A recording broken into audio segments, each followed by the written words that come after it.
All right, welcome to Book Club. We're going to talk about Why We Sleep by Matthew Walker. So, this book was recommended to me by one of my healthcare professionals, and he's like, hey, I know you think you're part of the sleepless elite and you want to go to bed late and stuff. He's like, you need more sleep. You need to look at like 7 hours. There's a lot of benefits to getting more sleep. So the reason I wanted to do this one in particular is one of my students was asking me, hey, I'm trying to sleep better. You got any ideas? And I was like, you got to check out this book. Now, I printed this out because I listened to mostly the Audible version of it. But basically, there's about half the people are kind of somewhere in between a night owl and an early bird, right? And then about a quarter of them are like the early bird, and about another quarter are like the night owl. So, and then the other people are somewhere in between. So, but we have this 8 to 5 work schedule, which has dramatically changed due to the pandemic, but at the same time, we're still kind of applying prior constraints to it. And now there's talk about starting schools in California for high schoolers no earlier than 8:30 a.m., which is interesting, though, because in some of the Hattie's strategies, they talked about how school start time didn't really make a huge difference. But when you look at, like, there's a quarter of the people that get up early, there's a quarter of the people that go to bed late, and there's halfway in between. It's no wonder that the data didn't show, like, a big impact. Now, here's the thing.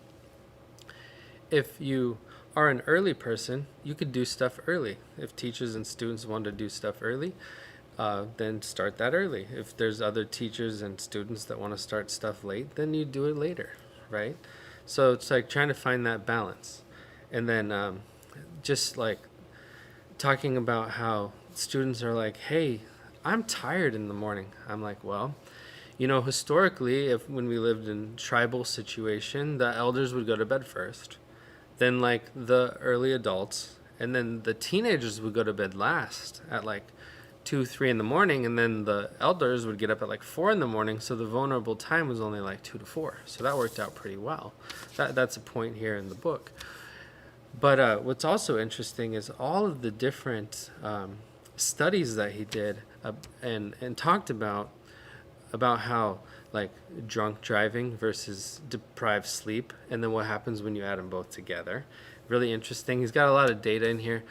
In some of his podcasts and interviews online, he says, I think I was a little too detailed in the book and it kind of excluded some people. But, if you gave it a cursory overview, you could probably get a lot of good information. It's about developing good habits and a bedtime routine. So students are asking about this because they're like, I woke up at 7 and I'm exhausted. I'm like, it's because you're not getting that last NREM cycle. You're cutting it short because you stay up late and then you got to get up early. They're like, oh. And I'm like, then if you take a nap, then you throw off your NREM cycle again. So then you get in this vicious cycle. So anyway, check out the book. There's a lot more examples, but I just wanted to give you a quick 2 to 3 minutes.